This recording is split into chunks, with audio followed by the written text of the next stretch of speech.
दोस्तों ये तुहानू पहला पार्ट विखाइंदे पे वीडियो दा पहला पार्ट है भी जिमें स्टैप बाई स्टैप काम करे हैं। दूसरा पार्ट तीसरा जी 16 ट्राली दा प्लेटा वाली तैयार करेंदे पे हैं। एक कट ली गाडर कटी गए 6 फुट गाडर हैं पे 2 पीस ये हिस्से का माल है। थले जो फ्रेम बनना है वह माल है पिया। उस तो बाद जी ये जोड़े पैर हैं पे 2x2 की एंगल लगी पई है। ये जी इत्थे हुण इहदे पैर बनाइंदे पे हैं। गाडर नाल ये चीज़ इत्थे वैल्डिंग करनी है। वेख लो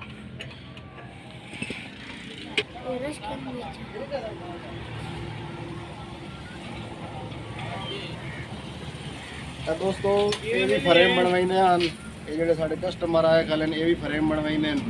अलहमदुलिल्लाह इत्थे भी काम कर रहे हैं।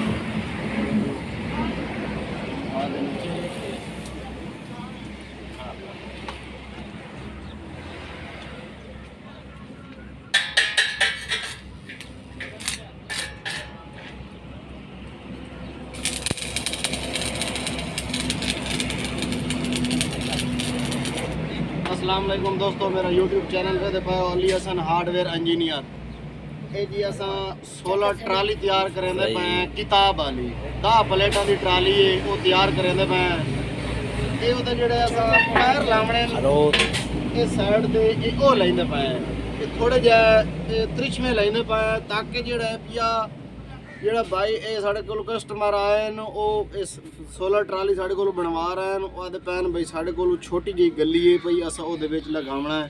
ਇਸ ਵਾਸਤੇ ਇਹ ਛੋਟਾ ਜਿਹਾ ਕਲੋਜ਼ ਜਿਹਾ ਫਰੇਮ ਤਿਆਰ ਕਰਦੇ ਪਏ ਕਿਤਾਬ ਵਾਲਾ। ਇਹ ਤਲੇ ਹਿੱਸੇ ਦਾ ਮਾਲ ਕੱਢਿਆ ਵੀ ਇਹ ਚੈੱਕ ਕਰਾਵੇ। ਇਹਦੀ 6 ਫੁੱਟ ਪਮੈਸ਼ ਹੈ। ਇਹ ਜਿਹੜਾ ਹਿੱਸੇ ਵਾਲਾ ਮਾਲ ਕੱਢਿਆ ਵੀ ਹੈ ਤਲੇ ਹਿੱਸੇ ਬਣਨਾ ਹੈ।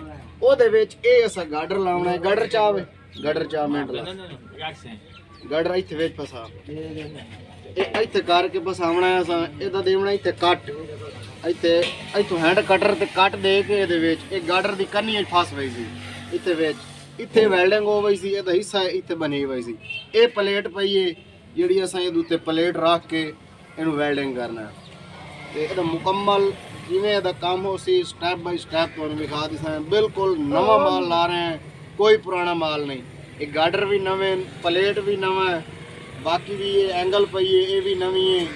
पर उस बैक साइड से विखाओ तो गाडर भी है वो भी जीरो भी है।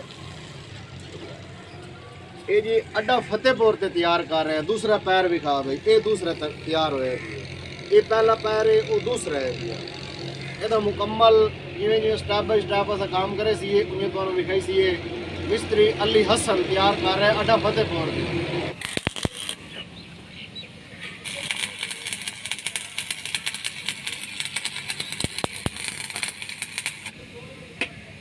दोस्तों ये जो पैर अस लेंदे पे थले ये नाल जेडे अस पैर वेल्डिंग करेंदे पे एंगल दे। ये जी एंगल 6 इंच ये इस तरीके लंबाई है पई। ये 2x2 की एंगल है। ये 1.5 की एंगल का पैर बनना है। ये जोड़ा गाडर लगा पी है साडा ये 5.5 फुट है।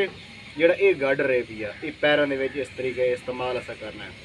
ये 5.5 फुट है। ये पैर अस वेल्डिंग करेंदे पे। बाकी जोड़ा टोका बन के अस वेल्डिंग करेंदे पे ते जोड़ा अस ये पैर ये साड़ी एंगल पई है एवे दे 1.5 की है। ये 2x2 की एंगल लाई है। 6 इंच का पीस है भैया। ये इतने वेल्डिंग करेंदे पे बेहतरीन सोहना। ये पमैश 5.5 फुट है। ये पमैश 6 फुट है भाई। ये पमैश ये जी प्लेट पई है 16x16 की पई है मुरब्बा फुट 16x16 की। ये जनाब इतने तैयार हो रहा है। ये कोनियां पईयां वेख लो 4 सूतर मोटियां कोनियां जोड़ा अस इतने पैप रख के ये 5 का लावना है वो कोनियां लावनियां। ये मुकम्मल जिमें तैयार किया स्टैप बाई स्टैप तुहानूं विखा दिसां। दोस्तों तले गाडर का हिस्सा बनेंदे पे मुकम्मल पैर भी वेल्डिंग हो गए नाल जिहड़े डब्बे असा बनाए एंगल दे वो गाडर नाल वेल्डिंग हो गए।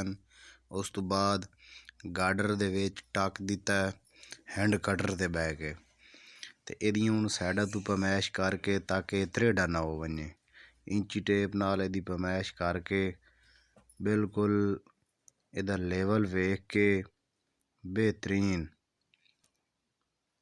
ते उस तो बाद इनू वेल्डिंग कर देना। शाबाश भाई शाबाश शाबाश शाबाश थोड़ा जिहा देख के इनू दोस्तों ये देख लो, ये मुकम्मल समान कटी गई है। इन तले ला रहे हैं गाडर हिस्से दे विच, एदियां पमैशां करके ये गाडर फिट करना। ये दुकान है, इस ते मिस्त्री अली हसन काम कर रहा है। अड्डा फतेहपुर ते, तहसील अहमदपुर, सियाल, ज़िला जंग। काफ़ी साढ़े जोड़े दोस्त इन पे वीवर इन पे उन्हों का यही मैसेज आता है कि तुसा केड़े अड्डे तो बुलाते पाए हो, वो भी तुहानू दस दिता है।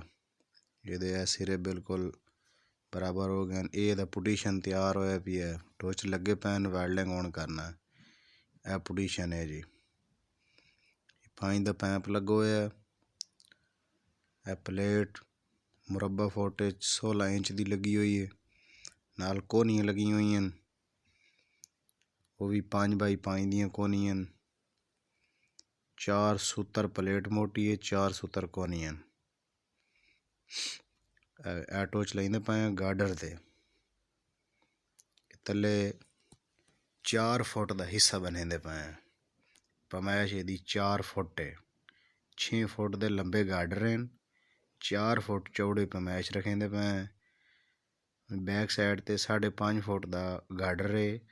अस अंदर वाला हिस्सा 4 फुट रखेंदे पे पूरा पूरा। ला भाई ला, टोच ला, काबू कर बा। शाबाश भाई शाबाश।